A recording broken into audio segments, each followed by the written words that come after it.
सभी बच्चों का आज की ऑनलाइन क्लास में हार्दिक स्वागत।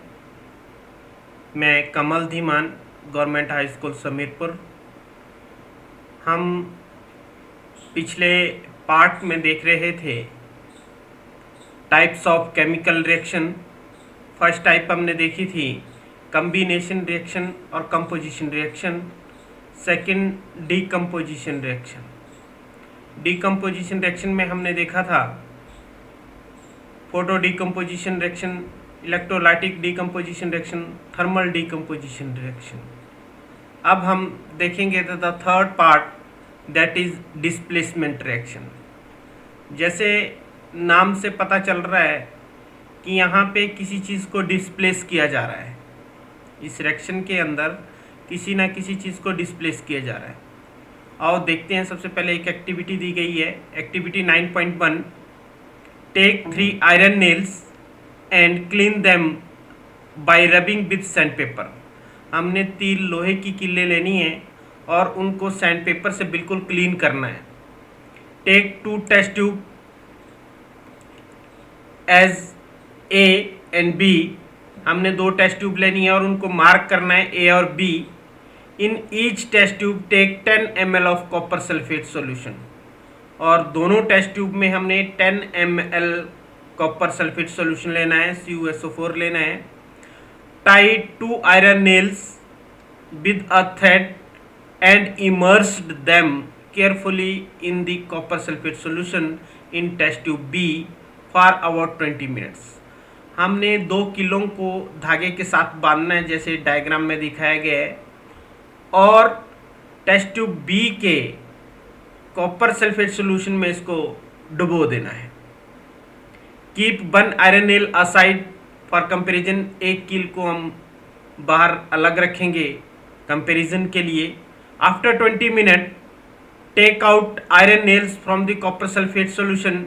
20 मिनट के बाद जब हम उन आयरन नेल्स को कॉपर सल्फेट सॉल्यूशन से निकालेंगे, compare the intensity of the blue colour of the copper sulphate solution in test tube A and B. Test tube A और टेस्ट ट्यूब बी में जो कॉपर सल्फेट सॉल्यूशन का colour है उसको compare करेंगे। Also compare the colour of the iron nails dipped in copper sulphate solution with 1 kept aside. एक iron nail को हमने बाहर रखा था, 2 को हमने कॉपर सल्फेट सॉल्यूशन में डिप कर दिया था, तो उनका कलर भी आपस में मैच करेंगे और कंपेयर करेंगे। हम देखते हैं यह डायग्राम में आप देख रहे हैं कि जो iron nail copper sulphate solution में डिप की थी वो ब्राउन कलर की हो गई है, और जिस सॉल्यूशन के अंदर हमने आयरन नेल को डिप किया था वो फेड हो गया है, जबकि पहले वाला टेस्ट ट्यूब ए वाला जो रिएक्शन मिक्सचर था वो बिल्कुल ब्लू है। Why does the iron nail become brownish in colour and the blue colour of copper sulphate solution fades? ऐसा क्यों हुआ कि आयरन नेल का कलर जो था वो ब्राउन हो गया और कॉपर सल्फेट सॉल्यूशन जो था वो फेड हो गया? The following chemical reaction takes place in this activity. इस एक्टिविटी में जो केमिकल रिएक्शन हुई वो ये हुई कि iron react with copper sulfate converted into ferrous sulfate plus copper। Iron ने कॉपर सल्फेट के साथ अभिक्रिया करके फेरस सल्फेट बनाया और कॉपर को अलग कर दिया। In this reaction iron displace और रिमूव्ड अनदर एलिमेंट। आयरन ने कॉपर सल्फेट में से कॉपर को डिस्प्लेस कर दिया और अपने आप वहां पे स्थान ले लिया और बना दिया क्या? फेरस सल्फेट, और कॉपर को अलग कर दिया। This reaction is known as displacement reaction. अगर ऐसी रिएक्शन होती है तो उस रिएक्शन को बोलते हैं डिस्प्लेसमेंट रिएक्शन, कि एक एलिमेंट दूसरे एलिमेंट को क्या कर रहा है? डिस्प्लेस कर रहा है। इसके अन्य और एग्जाम्पल भी आपको दिखाए गए। Other example of displacement reaction are zinc react with copper sulfate converted into zinc sulfate and copper. Lead react with the copper chloride converted into lead chloride and copper. Zinc and lead are more reactive element than copper. They displace copper from its compound. ध्यान रहे कि हमेशा highly reactive, more reactive element जो है वो less reactive element को displace करेगा। Less active element जो है वो मोर रिएक्टिव एलिमेंट को डिस्प्लेस नहीं कर सकता है। अब देखेंगे हम डबल डिस्प्लेसमेंट रिएक्शन। अब यहां पे डिस्प्लेसमेंट हो रहा है लेकिन डबल हो रहा है। अब डबल कैसे हो रहा है वो हम देखेंगे। Activity 1.10 take about 3 ml of sodium sulphate solution in a test tube. एक टेस्ट ट्यूब में हमने सोडियम सल्फेट सॉल्यूशन लिया 3 ml। In another test tube take about 3 ml of barium chloride. और सेकंड में हमने बेरियम क्लोराइड लिया, एक में सोडियम सल्फेट लिया, दूसरे में बेरियम क्लोराइड लिया। मिक्स द टू सोल्यूशन, दोनों सोल्यूशन को मिक्स किया, देखते हैं क्या होता है। You will observe that a white substance which is insoluble in water is form. जब हमने दोनों सॉल्यूशन को मिक्स किया तो हमारे पास वाइट सब्सटेंस बना जो कैसा था, इनसॉल्युबल था। This insoluble substance formed is known as precipitate. ये जो हमारे पास इनसॉल्युबल सब्सटेंस बना इसको कहते हैं precipitate. PRECIPITATE precipitate. Any reaction that produce precipitate can be called precipitation reaction. ऐसी रिएक्शन जिनमें प्रेसिपिटेट बने उनको प्रेसिपिटेशन रिएक्शन भी कहते हैं। यहां से आपको क्वेश्चन आ सकता है what is double displacement reaction, ये भी आ सकता है। Give example of double displacement reaction. और यहां से ये भी पूछा जा सकता है what is precipitation reaction. Precipitation reaction are those reaction in which precipitates are produced. जिनमें प्रेसिपिटेट प्रोड्यूस होते हैं ऐसी रिएक्शन को जो है हम प्रेसिपिटेशन रिएक्शन कहते हैं। फॉर एग्जांपल के लिए सोडियम सल्फेट और बेरियम क्लोराइड ने आपस में रिएक्ट किया, जब इनको मिक्स किया तो हमारे पास बेरियम सल्फेट बना प्लस सोडियम क्लोराइड बना। बेरियम सल्फेट के हमारे पास जो थे वो वाइट प्रेसिपिटेट आ गए और सोडियम क्लोराइड जो था वो सॉल्यूशन के रूप में हमारे पास रह गया। व्हाट कॉजेज दिस, इसका कारण क्या रहा, क्यों ऐसा हुआ। The white precipitate of barium sulphate is formed by the reaction of sulfate ion और बेरियम आयन। बेरियम आयन और सल्फेट आयन ने आपस में रिएक्ट किया और बनाया क्या, white precipitate of barium sulphate. The other product, जो हमारे पास अदर प्रोडक्ट बना वो क्या बना, sodium chloride which remain in the solution, जो सॉल्यूशन में रह गया। Such reaction in which there is an exchange of ions between the reactant are called double displacement reaction. यहां से अगर आपसे कोई डेफिनेशन पूछी जाती है डबल डिस्प्लेसमेंट रिएक्शन की तो आप बोलते हैं double displacement reactions are those reactions in which there is exchange of ions between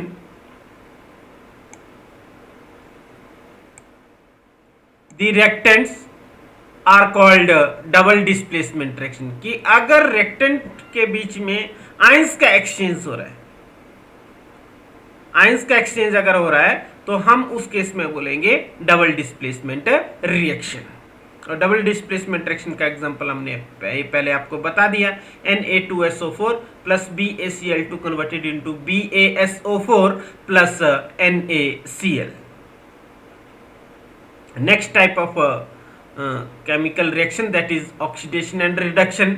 oxidation क्या चीज है, रिडक्शन क्या चीज है, ये हम देखते हैं।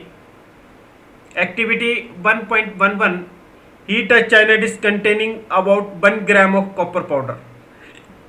एक चाइना डिश में हमने 1 ग्राम कॉपर पाउडर लिया है और उसको हीट किया। व्हाट डू यू ऑब्जर्व, हम क्या देखते हैं, the surface of copper powder becomes coated with black copper oxide.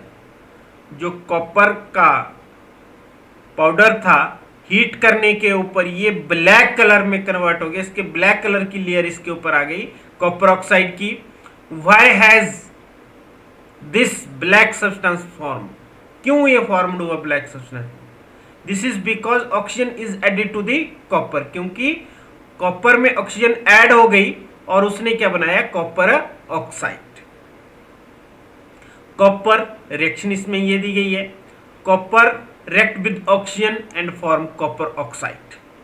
If hydrogen is passed over this heated material, अब इस हीटेड मटेरियल कॉपर ऑक्साइड के ऊपर अगर हम हाइड्रोजन गैस पास करते हैं इसमें से, तो black coating on the surface turns brown, और जो ब्लैक कोटिंग है दोबारा कैसे कन्वर्ट हो जाती है? ब्राउन में। As the reverse reaction takes place the copper is obtained, और रिएक्शन क्या हो जाएगी? रिवर्स हो जाएगी और हमें दोबारा से क्या मिल जाएगा? कॉपर मिल जाएगा। If a substance gain oxygen during the reaction, अगर कोई सब्सटेंस रिएक्शन के दौरान ऑक्सीजन लेता है, जैसे कॉपर ने ऑक्सीजन लिया था, बनाया था कॉपर ऑक्साइड, देन हम क्या कह सकते हैं? It is oxidation reaction, oxidise हुआ, it is said to be oxidized. If the substance lose oxygen, अगर ऑक्सीजन को लूज कर दिया, CaO ने ऑक्सीजन को लूज किया और हमारे पास क्या बनाया? Cu। तो हमारे पास CuO ने जब ऑक्सीजन को लूज किया तो Cu बन गया। तो अगर ऑक्सीजन को लूज करता है तो हम कहेंगे क्या हुई? रिडक्शन हुई। During this reaction, reaction 1.29, the copper 2 oxide is losing oxygen and being reduced. The hydrogen is gaining oxygen, hydrogen ने ऑक्सीजन को गेन किया और उसने वाटर बनाया। The hydrogen is gaining oxygen and is being oxidized, तो ये क्या हुआ? ऑक्सीडाइज हुआ। In other word, one reactant get oxidized, एक reactant तो ऑक्सीडाइज हो गया, while other get reduced, और दूसरे की क्या होगी? रिडक्शन हो गई। Such reaction are called oxidation reduction reaction and are called redox reaction. अभी ऑक्सीडेशन रिडक्शन रिएक्शन, ऑक्सीडेशन और रिडक्शन दोनों इकट्ठी चल रही हैं, तो इसको क्या कहा गया? Redox reaction. अब यहां से क्वेश्चन आता है व्हाट इज रिडॉक्स रिएक्शन, तो हम जवाब देंगे those reaction in which oxidation and reduction takes place simultaneously, ऐसी रिएक्शन जिनमें ऑक्सीडेशन और रिडक्शन साथ साथ चले, साथ साथ हो, तो हम कहेंगे ये क्या है? रिडॉक्स रिएक्शन है।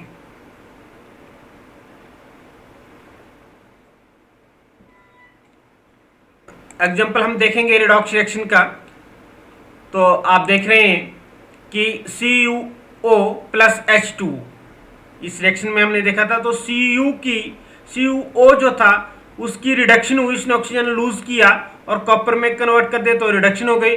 हाइड्रोजन ने ऑक्सीजन को गेन किया और वाटर बना दिया, तो ये ऑक्सीडेशन हो गई। Gain of oxygen that is oxidation, और losing of oxygen and that is called as reduction.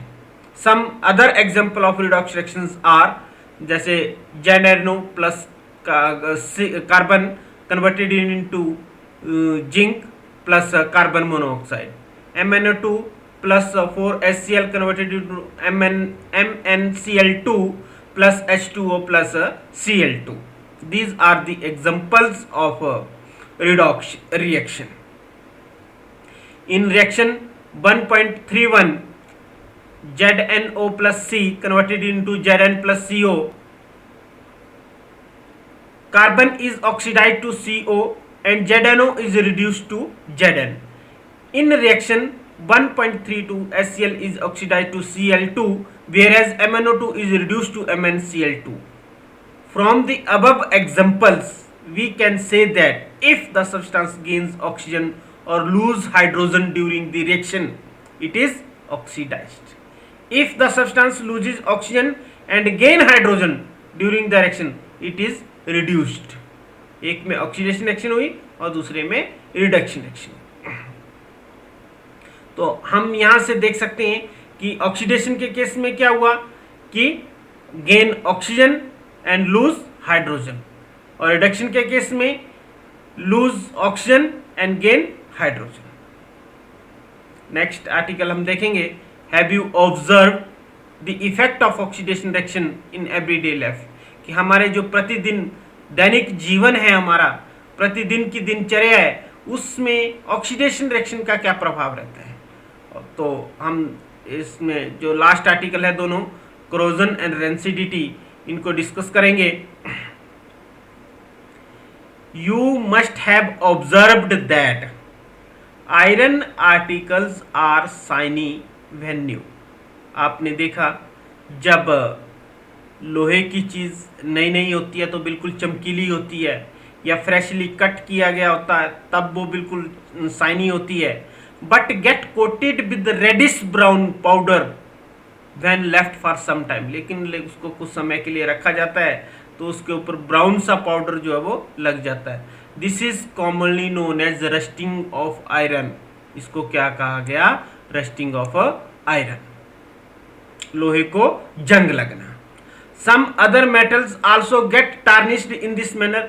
Other metals भी इस तरीके से जो है उनके ऊपर भी कोई ना कोई कलर आ जाता है, कोई ना कोई लेयर जो है वो जम जाती है। Have you notice the colour of coating formed on copper and silver. आपने कॉपर और सिल्वर के ऊपर भी इस तरीके की कोटिंग देखी होगी। कॉपर के ऊपर आपने देखा कि ग्रीन कलर की लेयर बन जाती है, सिल्वर के ऊपर आपने देखा ब्लैक कलर की लेयर बन जाती है। When a metal is attacked by substances around it such as moisture, acid, etc. जब मेटल के ऊपर एसिड या मॉइस्चर अटैक करते हैं तो मैक्सिमम ये हम कह सकते हैं कि ये क्या हो गया? कोरोड हो गया। It is said to be corrode, किसको कोरोजन लग गया, and this process is called as corrosion. तो हम इस प्रोसेस को कहते हैं कोरोजन। अब कोरोजन की डेफिनेशन अगर आपसे पूछी जाती है, when a metal is attacked by substances around it such as moisture, acid, etc is said to be corrode and this process is called as corrosion. तो इस प्रक्रिया को क्या कहते हैं? कोरोजन कहते हैं। The black coating of the silver and the green coating of on the copper are other example of corrosion. Corrosion के अन्य उदाहरण जो हैं वो आपने देखे कि कॉपर के ऊपर ग्रीन कलर की लेयर बन जाती है, सिल्वर के ऊपर ब्लैक कलर की लेयर बन जाती हैं, वो भी कोरोजन के ही उदाहरण हैं। Corrosion causes damage to car bodies, bridges, iron railings, ships and to all object made of metal. Corrosion की वजह से जो सामान मेटल का बना होता है उसकी वजह से हमें भारी नुकसान जो है वो उठाना पड़ता है। कार की बॉडीज खराब हो जाती हैं, ब्रिजेस बड़े बड़े खराब हो जाते हैं, रेलिंग जो है आयरन रेलिंग खराब हो जाती है, शिप्स बड़े बड़े खराब हो जाते हैं, स्पेशली दोज ऑफ आयरन जो कि आयरन से बने होते हैं। Corrosion of iron is a serious problem. ये हमारे लिए एक बहुत ही घातक समस्या है। Every year an enormous amount of money is spent to replace the damaged iron, जिससे बहुत सारा लोहा खराब हो जाता है और उसको लोहे को बदलने के लिए जो है वो बहुत सारा पैसा जो है वो खर्च किया जाता है। You will learn more about the corrosion in chapter। हम कोरोजन के बारे में और अधिक पढ़ेंगे चैप्टर नंबर 3 में। The next article that is rancidity। यहाँ से कई बार क्वेश्चन पूछा जा सकता है आपको कि what is corrosion, what is rusting, what is the chemical formula of rust? Fe2O3 into XH2O या 10H2O। आप लिख सकते हैं रस्ट का formula Fe2O3 into 10H2O, that is the formula of rust। Rancidity, have you ever tasted or smelled the fat while containing food materials left for a long time? अगर कोई चीज़, कोई material oil और fat से बना हो, oil और fat उसमें हो और लंबे समय के लिए रखा हो तो उसको आपने टेस्ट भी किया होगा, उसकी स्मेल भी ली होगी। When fat and oil are oxidise, जब फैट और ऑयल ऑक्सीडाइज होते हैं, जब इनकी ऑक्सीडेशन होती है, दे बिकम रेंसिड, तो वो रेंसिड हो जाते हैं। And their smell and taste change, और उनका जो स्मेल होती है वो टेस्ट होता है वो क्या हो जाता है? चेंज हो जाता है। टेस्ट भी अलग सा हो जाएगा, स्मेल भी बहुत दुर्गंध सी उसमें आने लगेगी। Usually substances which prevent oxidation antioxidant are added to the food containing fat और ऑयल्स। ऐसे फूड, ऐसे खाने जिनमें फैट और ऑयल होता है, मैक्सिमम उनमें उनको सेव करने के लिए, उनको बचाने के लिए जो है, उनको प्रिवेंट करने के लिए जो है वो एंटीऑक्सीडेंट उसमें डाला गया होता है ताकि वो थोड़े समय के लिए रहे। Keeping food in the airtight container help to slow down the oxidation. उनको एयर टाइट कंटेनर में रखा जाता है ताकि वो ऑक्सीजन के कंटेक्ट में ना आए और उनकी ऑक्सीडेशन ना हो या ऑक्सीडेशन स्लो डाउन हो जाए। Do you know that chips manufacturer usually flush bag of chips with gas such as nitrogen. आपने देखा जो चिप्स के पैकेट होते हैं वो हमेशा फूले फूले से होते हैं क्योंकि उनमें नाइट्रोजन गैस होती है। नाइट्रोजन गैस उसमें क्यों भरी होती है? क्योंकि नाइट्रोजन गैस एक इनर्ट गैस है, इनएक्टिव गैस है, दैट स्लो डाउन और प्रिवेंट इट फ्रॉम ऑक्सीडेशन। उसको ऑक्सीडेशन से जो वो बचाते हैं ताकि उसकी ऑक्सीडेशन ना हो और वो खाना जो वो रेंसिड होने से बच जाए, वो चिप्स जो वो रेंसिड होने से बच जाए। With this your first chapter is over now. सारा का सारा ये ख़त्म हो गया। इसकी एक्सरसाइज सारी की सारी सॉल्व्ड मैं आपको भेज दूंगा। यहाँ पे बच्चे दोबारा से इसको सारी चीज़ों को पढ़ेंगे। इसकी आज की वीडियो भी मैं आपको यूट्यूब पे भेज दूंगा। बाकी पहले वाली वीडियो भी मैंने आपको भेज दी हुई है। सारे बच्चे ध्यान से देखें। जिसको समझ फिर भी ना आए वो मुझे मेरे पर्सनल नंबर के ऊपर कॉल करके जो है वो पूछ सकता है। और यूट्यूब पे इसको देखें और चैनल को Kamal Dhiman government high school Samirpur को भी सब्सक्राइब करें ज़्यादा से ज़्यादा, ताकि आपको वीडियो की नोटिफिकेशन जो है वो सबसे पहले मिल जाए। Thanks and have a nice day.